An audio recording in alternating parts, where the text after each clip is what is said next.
नमस्कार, my TV समाचारमा स्वागत छ। म दिगम्बर थापा। समाचार सुरु गरौँ प्रमुख समाचारका शीर्षकहरूबाट। सरकारको लोकप्रियता देखेर आत्मीयकाहरूले फर्म फैलाए प्रधानमन्त्री। 12 कक्षाको परीक्षा सहज रूपमा सम्पन्न भएको भन्दै शिक्षा मन्त्री खुसी। कोरोना संक्रमित सशस्त्र प्रहरी इन्स्पेक्टर बुढाथोकीको मृत्यु। मिचिगनमा वाइडेन विजय। ट्रम्पले भने सत्ता परिवर्तन भयो तर हार मानेको छैन। म्यान्चेस्टरले सिटीलाई हराउँदै टोटनह्याम शीर्ष स्थानमा। अब समाचार विस्तारमा। प्रधानमन्त्री केपी शर्मा ओलीले सरकार विरुद्ध भइरहेका भ्रमपूर्ण प्रचारको पछि नलाग्न सबैमा आग्रह गरेका छन्। वर्तमान सरकारको लोकप्रियतालाई देखेर आत्मीयका विभिन्न पक्षले सरकार परिवर्तन हुँदैछ भन्ने जस्ता नकारात्मक सन्देश फैलाएको जनाउँदै उनले यस प्रकारका हल्लाको पछि नलाग्न आग्रह गरे। फक्ताङलुङ गाउँपालिका 6 घुन्सामा स्थापित सामुदायिक स्वास्थ्य एकाइ भवनको सोमबार उद्घाटन गर्दै उनले सरकार मुलुकको समृद्धिको लागि चौतर्फी रूपमा लागि परेको जनाउँदै देशको समृद्धि नचाहने मान्छे विभिन्न तत्त्व सरकार विरुद्ध लागेको बताए। हामी समृद्धिका लागि अघि बढिरहेका छौँ, तर केही पक्ष लोकतान्त्रिक प्रणाली विरुद्ध भ्रम फैलाइरहेका छन्। यो कार्य त्रुटिपूर्ण हो, प्रधानमन्त्री ओलीले भने। अर्को प्रसङ्गमा उनले छिमेकी मुलुकसँगको सम्बन्धलाई सुदृढ गर्ने नीति सरकारले ल्याएको बताए। छिमेकी भारतद्वारा मिचिएको भूमि फिर्ता लिन गर्न गरेको प्रयास, भारत र चीन दुवैसँगको सम्बन्धलाई अझ सुधार, बन्द नाका खोल्ने जस्ता कार्यले वर्तमान सरकार सफल हुँदै गएको उनको भनाइ थियो।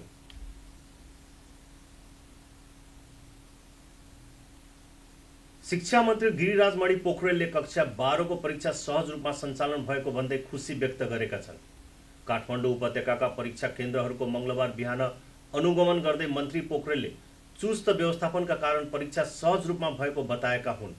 निकेतन मावि केन्द्रको अनुगमनको क्रममा मन्त्री पोखरेलले भने परीक्षा कहिले हुने, कसरी हुने भन्ने एक किसिमको अन्योल र मनोवैज्ञानिक त्रास थियो। अहिलेको चुस्त व्यवस्थापनबाट परीक्षा भयो, विद्यार्थीहरूको उच्च शिक्षाको बाटो खुल्यो। मलाई एकदमै खुसी लागेको छ। विश्व निकेतन माविले आफै हेल्थ डेस्कको व्यवस्था गरेकोमा पनि उनले प्रशंसा गरेका थिए। मन्त्रीज्यूले तपाईहरूले राम्रो काम गर्नुभयो, अरू स्कुलहरूमा पनि मैले यहाँको उदाहरण दिएर अझै राम्रोसँग काम गर्नु भन्छु भन्नुभएको छ। विश्व निकेतन माविका प्रिन्सिपल हेमराज खडेलले भने स्थानीय तहको सहयोग नपाएपछि आफैले हेल्थ डेस्कको व्यवस्थापन गरेको खडेलले बताए। हेल्थ डेस्कमा खटिएकाले इन्फ्रारेड थर्मोमिटरको सहायताले ज्वरो नापेर मात्र स्कुलभित्र प्रवेश गराउने उनले बताए। कोरोना भाइरसको संक्रमणबाट सशस्त्र प्रहरीका 1 जना इन्स्पेक्टरको मृत्यु भएको छ। कोरोना संक्रमण भएका सशस्त्र प्रहरी इन्स्पेक्टर नवीन बुढाथोकीको सोमबार राति मृत्यु भएको हो। बुढाथोकीलाई गत महिना 27 गते कोरोना संक्रमण पुष्टि भएको थियो।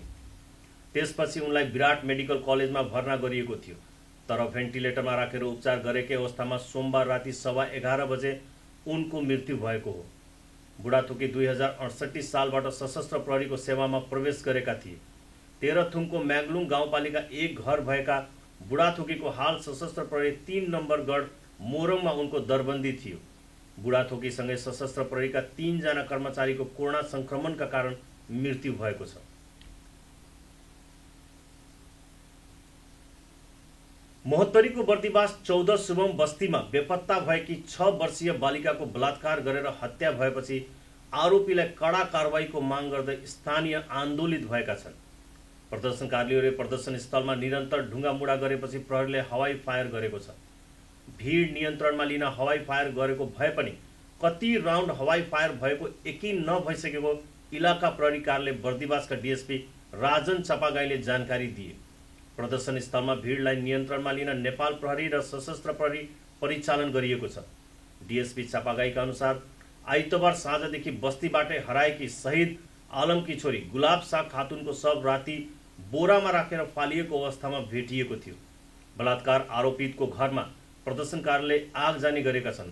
आग नियन्त्रण गर्न गएको बर्दिवास नगरपालिकाको दमकललाई बीच बाटोमै उनीहरूले रोकेका छन्।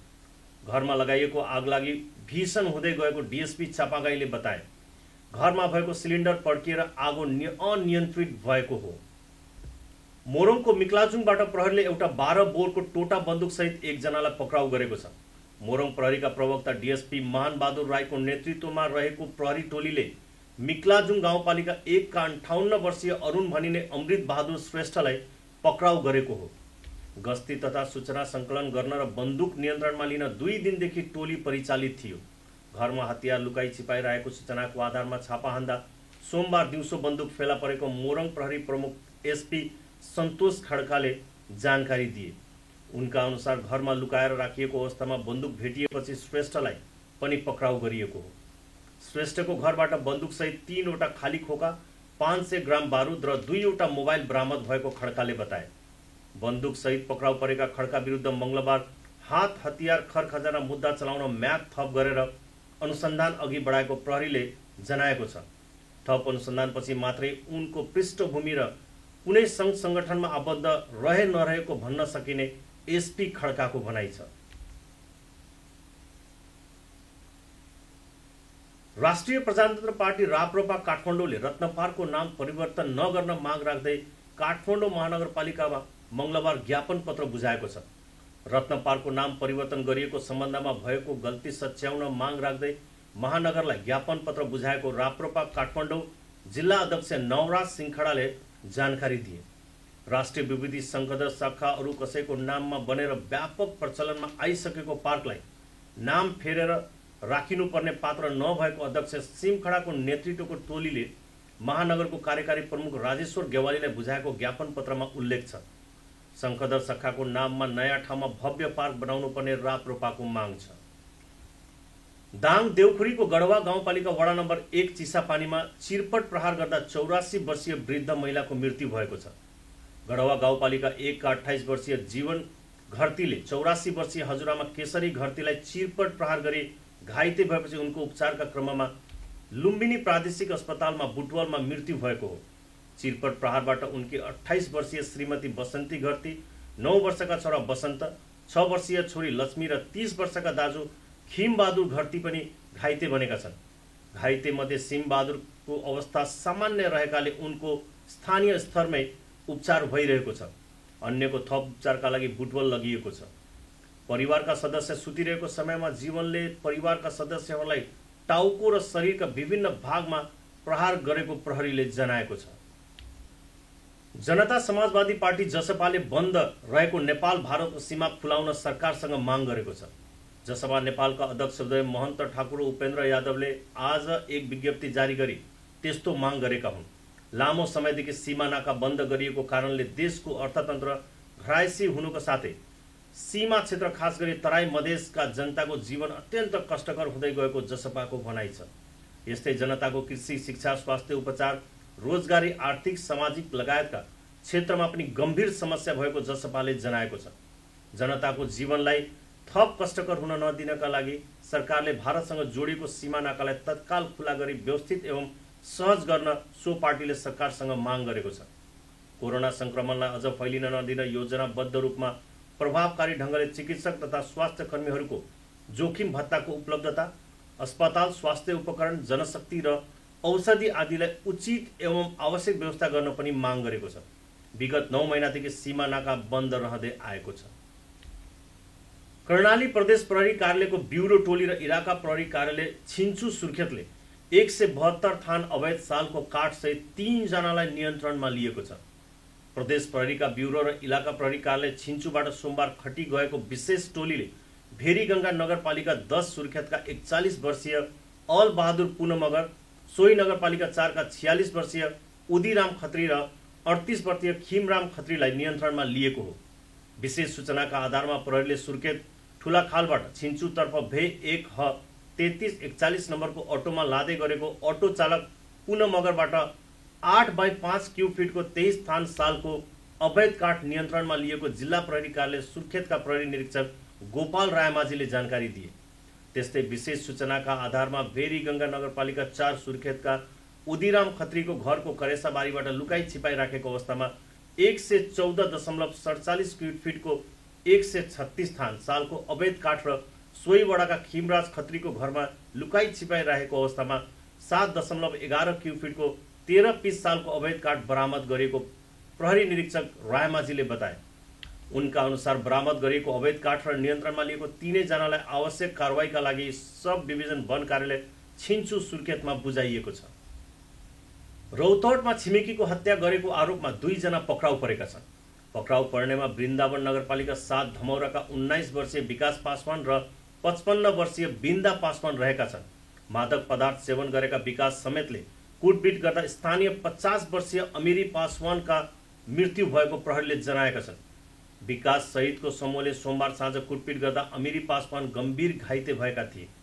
गरुडा बजार स्थित गरुडा सिटी हस्पिटलमा उपचारको क्रममा सोमबार राति उनको मृत्यु भएको प्रहरीले जनाएको छ। घटनाबारे जानकारी पाए लगत्तै इलाका प्रहरी कार्यालय गरुडा र प्रहरी चौकी हर्षाबाट खटिए गएको टोलीले घटनामा संलग्न उनीहरूलाई पक्राउ गरेको हो। यस सम्बन्धमा प्रहरीले थप अनुसन्धान गरिरहेको छ। कोरोना भाइरस रोकथाम नियन्त्रण र उपचारलाई अझ बढी प्रभावकारी बनाउन काठमाडौँ महानगरपालिकाले टोलमा मोबाइल भ्यान सञ्चालन गरी स्वाब सङ्कलन सुरु गरेको छ। जाडो बढेसँगै काठमाडौँमा कोरोनाको जोखिम थप बढेकोले काठमाडौँ महानगरपालिका प्रत्येक वडामा पुगी लक्षण देखिएको बिरामी, दीर्घरोगी र ज्येष्ठ नागरिकको स्वाब सङ्कलन सुरु गरेको हो। सोमबारदेखि नागरिकको सेवामा खटी गएको उक्त भ्यान नेपाल विज्ञान तथा प्रविधि प्रज्ञा प्रतिष्ठानले पोजिटिभ एयर प्रेसर मेन्टेन कक्ष जडान गरेपछि प्रयोग गरिएको हो। काठमाडौँ महानगरपालिकाका प्रमुख विद्या सुन्दर साक्यले आफूहरू लकडाउनको सुरु अवधिदेखि नै कोभिड-19 महामारी रोकथाम नियन्त्रण र उपचारलाई प्रभावकारी बनाउन लागिरहेको बताउँदै थप प्रभावकारी बनाउनका लागि नास्टको प्राविधिक सहयोगमा निर्माण भएको मोबाइल भ्यान मार्फत स्वाब सङ्कलनको काम सुरुवात गरेको जानकारी दिए। नेपाल सरकारले तोकेको मापदण्डभित्र परेको नागरिक र कन्ट्याक्ट ट्रेसिङमा परेका शङ्कास्पद व्यक्तिलाई निःशुल्क परीक्षण गर्ने काठमाडौँ महानगरपालिका लागि परेको बताएको छ। यसमा एक पटकमा 2 जनाको स्वाब लिन सकिनेछ।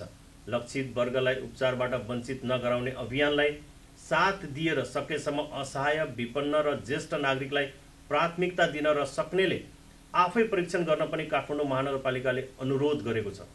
शहरी स्वास्थ्य तथा खाद्य पदार्थ नियमन विभागका प्रमुख हरिबहादुर कुँवरका अनुसार सोमबार वडा नम्बर 13 मा स्वाब सङ्कलन गरिएको छ भने आजदेखि अन्य वडामा पनि हुनेछ। 10 जनामा कोरोना भाइरस संक्रमण देखिएपछि सल्यानको सदरमुकाम खलङ्गा एक साताका लागि सिल गरिएको छ। जिल्ला प्रशासन कार्यालय सल्यानले 9 देखि 15 मङ्सिरसम्म खलङ्गा बजार र आसपासको क्षेत्र सिल गरेको हो। जिल्ला प्रशासन कार्यालयले अत्यावश्यक सेवा, खाद्यान्न, डेरी, तरकारी, फलफुल लगायतका व्यवसाय बिहान 8 बजेदेखि 9:30 सम्म खोल्न सकिने जनाएको छ। अन्य समयमा आवत जावत गरेको पाइए संक्रामक रोग ऐन 2020 बमोजिम कारवाही गरिने कार्यालयले जनाएको छ। एकै दिन देशका 15 स्थानमा भएको आगलागीमा घटनामा 85.5 लाख रुपियाँ भन्दा बढीको क्षति भएको छ। सोमबार विभिन्न स्थानमा भएको आगलागीमा उक्त क्षति भएको हो। राष्ट्रिय विपद जोखिम न्यूनीकरण तथा व्यवस्थापन प्राधिकरणका अनुसार काठमाडौँको बुढानीलकण्ठ नगरपालिका 2 बासिक स्थित एक टहरोमा आग लागि हुँदा 40,85,000 रुपियाँ बराबरको क्षति भएको छ। आग लागि हुँदा टहरोभित्र रहेको नगद र सम्पूर्ण सामान जलेर नष्ट भएको प्राधिकरणले जनाएको छ। रामेछाप नगरपालिका 3 साङ्गुटार स्थित हिमगङ्गा माध्यमिक विद्यालयको प्राविधिक पशु विज्ञान फर्मको कच्ची भवनमा आग लागि हुँदा 23,05,500 रुपियाँको क्षति भएको छ। आग लागि हुँदा भवन पूर्ण रूपमा जली 100 वटा कुखुरा, 16 वटा हाँस र 3 वटा टर्की कुखुरा समेत जलेको जनाइएको छ। मोरङको सुनवर्सी नगरपालिका 8 विश्वकर्मा चोक स्थित 2 वटा घरमा आग लागि हुँदा अन्नपात, लत्ता, कपडा र भाडा बर्तन गरी 5,50,000 रुपियाँ बराबरको क्षति भएको प्राधिकरणद्वारा आज जारी विज्ञप्तिमा उल्लेख छ। वृन्दावन नगरपालिका 7 सङ्खुवा धमौराका 19 वर्षीय विकास पासवान र 55 वर्षीय बिन्दा पासवानलाई हत्याको अभियोगमा प्रहरीले पक्राउ गरेको छ। यी 2 व्यक्तिले अत्यधिक मदिरा सेवन गरी सोही ठाउँका अमिरी पासवानलाई गाली गलोज तथा कुटपिट गर्दै जोडले धक्का दिँदा लडेर उनको टाउकोमा गम्भीर चोट लागेको थियो। घाइते पासवानलाई तत्काल एम्बुलेन्सबाट गरुडा स्थित सिटी अस्पतालमा उपचारका लागि लगिएको थियो। उपचारका क्रममा उनको गए राति 8:15 जाँदा अस्पतालमा नै मृत्यु भएको इलाका प्रहरी कार्यालय गरुडाका प्रमुख प्रहरी नायक उपरीक्षक रवि रावलले जानकारी दिए। घटना लगत्तै जिल्ला प्रहरी कार्यालय गौर र इलाका प्रहरी कार्यालय गरुडाको संयुक्त टोलीले आफ्नै घरमा लुकीछिपी बसेको अवस्थामा दुवै अभियुक्तलाई पक्राउ गरिएको रौतहटका प्रहरी उपरीक्षक सिद्ध विक्रम शाहले जानकारी दिए। अभियुक्त दुवै जनामाथि ज्यान सम्बन्धी मुद्दा दर्ता गरी जिल्ला अदालतबाट म्याद थपाउने तयारी भइरहेको उहाँले जानकारी दिनुभयो। पर्सा प्रहरीले बिन्दवासनी गाउँपालिकाको वडा नम्बर 5 पर्सोनीबाट सब दिन राउत गद्दीलाई गिरफ्तार गरेको छ। कार्तिक 6 गते सोही ठाउँमा भएको नेकपाको शपथ ग्रहण कार्यक्रममा भएको झडपमा परि मृत्यु भएका नेकपाका नेता मुकेश चौरसियाको हत्या प्रकरणसँग जोडिएर उनको गिरफ्तारी भएको प्रहरी स्रोतको भनाइ छ। जिल्ला प्रहरी कार्यालय पर्सा र इलाका प्रहरी कार्यालय पोखरियाको संयुक्त टोलीले उनलाई घरबाट गिरफ्तार गरेको हो। गुडिया देवीले दिएको किटानी जाहेरीमा सब दिन राउत गद्दीको नाम उल्लेख छ। राउत चौरसिया हत्या प्रकरणका एकजना प्रतिवादी हुन्। पर्सा प्रहरीका प्रवक्ता मनोजित कुँवरले भन्नुभयो, त्यही केसमा अनुसन्धान प्रयोजनका लागि राउतलाई गिरफ्तार गरिएको हो। गुडिया देवीले दिएको किटानी जाहेरी दर्ता भएर पक्राउ पूर्जी जारी भएपछि प्रहरीले गिरफ्तार सुरु गरेको स्रोतको दाबी छ। नेकपा बिन्दवासनी गाउँपालिका कमिटीका सचिव मुकेश चौरसियाको हत्यामा संलग्न रहेको आरोपमा नेकपा केन्द्रीय नेता नागेन्द्र चौधरी, रामचन्द्र शाह सहित 15 जना विरुद्ध अनुसन्धान गर्न पर्सा प्रहरीले निर्देशन पाएको थियो। प्रहरीले त्यही मुद्दा दर्ता गरेपछि पक्राउ पूर्जी जारी भएको हो। 15 जना प्रतिवादी विरुद्ध पक्राउ पूर्जी जारी भएको जिल्ला प्रहरी कार्यालय पर्साका प्रवक्ता डीएसपी मनोजित कुँवरले पुष्टि गर्नुभयो। नेकपाको केन्द्रीय कमिटीका सदस्य एवं प्रदेश 2 का सह इन्चार्ज नागेन्द्र चौधरी, पार्टीका केन्द्रीय सदस्य एवं पर्सा इन्चार्ज रामचन्द्र शाह, पार्टीको प्रदेश कमिटीका सदस्य छोटेलाल यादव, पार्टीको जिल्ला कमिटीका सदस्य विक्रम चौरसिया सहितका नेताहरूका विरुद्ध पक्राउ पूर्जी जारी भएको हो। स्रोतका अनुसार 5 दिन पहिला नै पक्राउ पूर्जी जारी भएको थियो।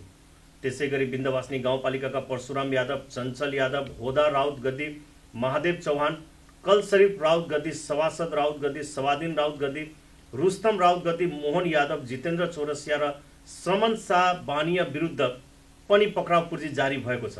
यसैबीच हिजो गिरफ्तार गरिएका अखिलेश चौरसियालाई अनुसन्धानको लागि न्यायिक हिरासतमा राख्न प्रहरीले पर्सा अदालत मार्फत म्याद लिएको छ।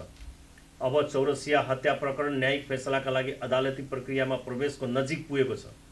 यसअघि प्रहरीले चौरसियाको हत्या आरोपमा घाइते रहेका उत्तम तिवारीलाई भने गिरफ्तार गरेको छ। अब अन्तर्राष्ट्रिय खबर। अमेरिकाका नवनिर्वाचित राष्ट्रपति जो बाइडेनले मिचिगनमा जित दर्ता गराएका छन्।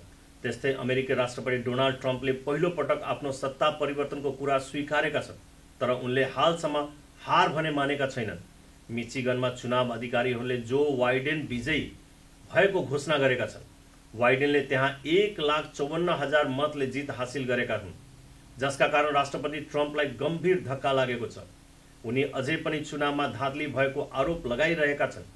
राष्ट्रपति ट्रम्पले अन्तर्राष्ट्रिय समाचार माध्यमहरूसँगको कुराकानीमा सत्ता परिवर्तन भएको तर हार आफूले अझै नस्वीकारेको बताएका छन्।